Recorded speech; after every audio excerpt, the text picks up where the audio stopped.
और मंगलमय मंगल करन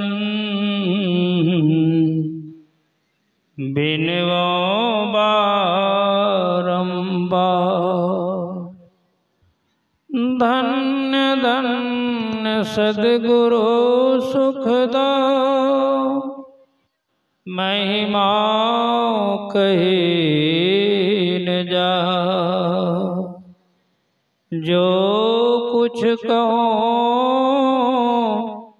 तुम्हारे कृपा मोते कछु न बसा।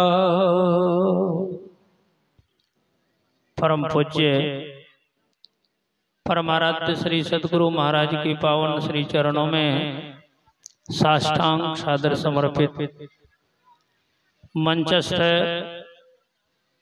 पूज्यपाद आचार्य महर्षि योगानंद परमहंस जी महाराज की श्री चरणों में कोटि से नमन। वंदनीय साधु समाज, सत्संग प्रेमी सदात्माओं, आदरणीय माताओं, भक्तिमती बहनों, आप सबों को मेरा हार्दिक नमन है और निवेदन है कि एक बार उच्च स्वर में सद्गुरु महाराज की जय घोष करें। बोलिए श्री सद्गुरु महाराज की जय। आप लोग देख रहे थे कि हम मंच का संचालन कर रहे थे, लेकिन यहाँ के आयोजकों ने, सत्संग प्रेमियों ने और युवकों ने कहा कि बाबा आप कुछ क्यों नहीं बोलते। तो मैं कहा कि मैं तो बुलवाता हूँ तो क्या बोलूँ। और पूज्यपाद श्री का भी बड़ा श्रेय है। वो भी कहा करते हैं कि आप भी संचालन करने के क्रम में भी ऐसे भी कुछ बोला कीजिए। इसीलिए सबों के आग्रह पर मैं चंद मिनट के लिए आप लोगों के बीच में प्रवचन के रूप में आया, मतलब प्रवचन सुनाने के लिए जा रहा हूँ। यह तो समय का बड़ा तगाजा है। हम लोग सुन रहे थे ब्रह्मवादियों के विचार कि हम आप जीवन में क्या चाहते हैं, हर एक की क्या चाहना होती है।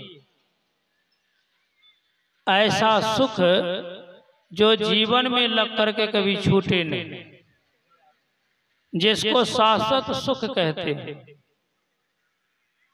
इस सुख की प्राप्ति कहाँ होगी? संसार में कहीं नहीं। संसार के बारे में तो परमाराध्य सद्गुरु महाराज ने कहने की कृपा की है। जने लिपटोरे प्यारे जग परदेसवा सुख कछु एहवा नाहि। यह परदेसवा काल को भिसवा जोर आवे दुख पाहि। सुधी करो प्यारे हो आपन देश के जहाँ कलेश कछु नाहि।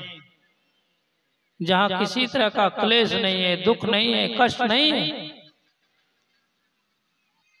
वहां जाने का मार्ग निज काया घर में ऐन माल होए आपन घर पथ पाहे। चलू चलू यही पथ हाकत दृष्टि रथ धनी सतगुरु बतलाहे। जाओ नहीं समझो सतगुरु पद गहो प्रगट सतगुरु आहे। मतलब इस संसार में वो सुख नहीं है जो सुख हम आप खोज रहे हैं, और संसार में जो सुख है उसके पीछे दुख लगा हुआ है। इसी को सहजो बाई कहती है, जैसे सरसी लोह की छिन पानी छिन आग, ऐसे सुख दुख जगत के सहजो तू मत पाग। इसी को संत कबीर साहब ने इस तरह से लिखा, झूठे सुख को सुख कहे मानत है मनमोद। जगत चबे ना काल की कुछ मुक्की कुछ गोद। सुख के बाद दुख है, वो नहीं खाली सुख अपने अंदर में कहा जहां से हम लोग आए हुए। कहां से हम लोग आए हुए? परमाराध्य श्री सदगुरु महाराज के श्री वचन में है, तू तो उतर पड़ियो तम माय, पीव नी शब्द में, याही ते पड़ी गयो दूर चलो नी शब्द में। वहां ये सुख है। हम लोग अंधकार में आकर के फंस गए हैं, खोजने से भी नहीं मिलेगा। और वहां जाने का रास्ता सबके अंदर में है। और वो सवारी क्या, हम लोग बाहर में कहीं सफर करते हैं तो ट्रेन से, बस से, स्कूटर से, बाइक से, लेकिन वहां जाने के लिए मात्र एक सवारी। और वो सवारी क्या है? वो दृष्टि रूपी रथ है।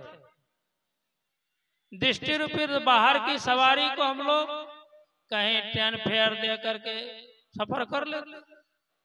बहुत पूंजीपति जो लोग लेते हैं, खरीद लेते हैं गाड़ी को, उससे सफर करते हैं। लेकिन वो अंदर की जो सवारी है, वो जो रथ है, उनको खरीदा नहीं जा सकता।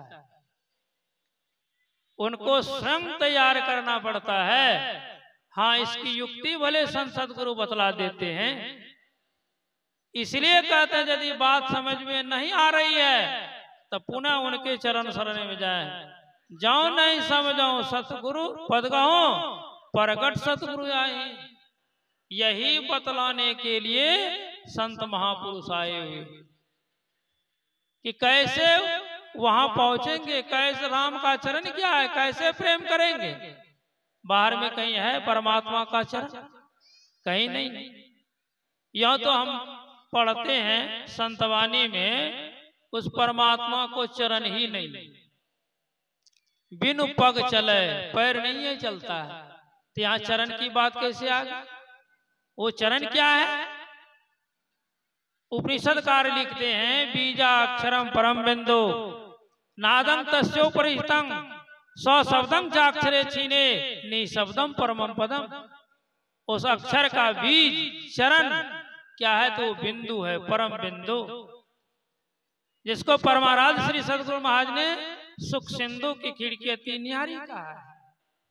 उसी बिंदु होकर के सुख सिंधु में प्रवेश करेंगे तो बिंदु की प्राप्ति कैसे होगी?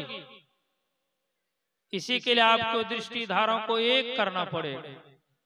जब तक दृष्टि की धार एक नहीं होगी, बिंदुता की प्राप्ति नहीं हो सकती है। सुख की बात करते रहेंगे, सोचते रहेंगे, लेकिन सुख मिलेगा नहीं। जैसे बिंदुता की प्राप्ति हो जाएगी, फिर किसी प्रमाण की जरूरत नहीं है, आप सुख के समुद्र में चले जाएं।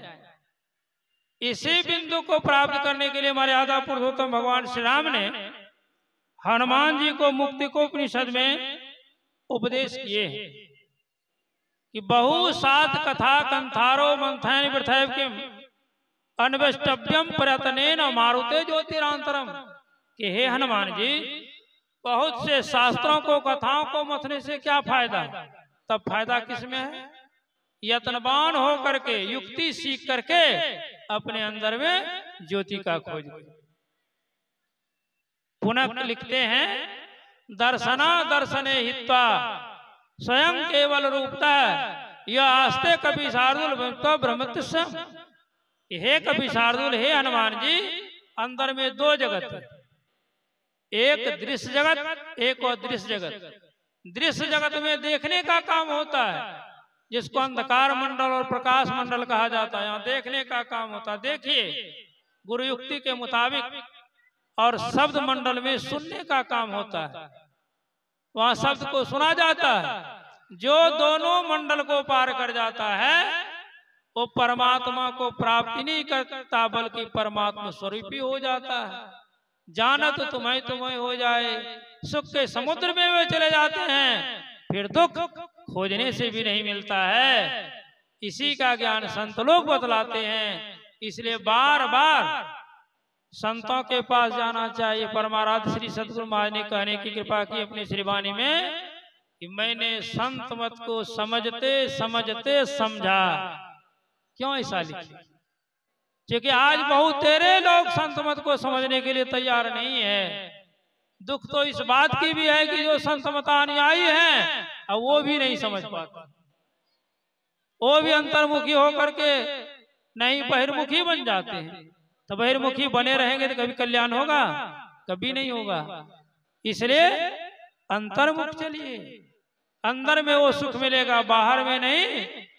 जब उस सुख की प्राप्ति हो जाएगी, नमूना आप पा लेंगे, फिर कोई शंका नहीं रहेगी, कोई प्रश्न नहीं रहेगा, सारे शंका का समाधान हो जाएगा। बातें बहुत है, समय का तगाजा है। मैं तो केवल चंद मिनटों में इन लोगों के आग्रह पर थोड़ी सी सेवा की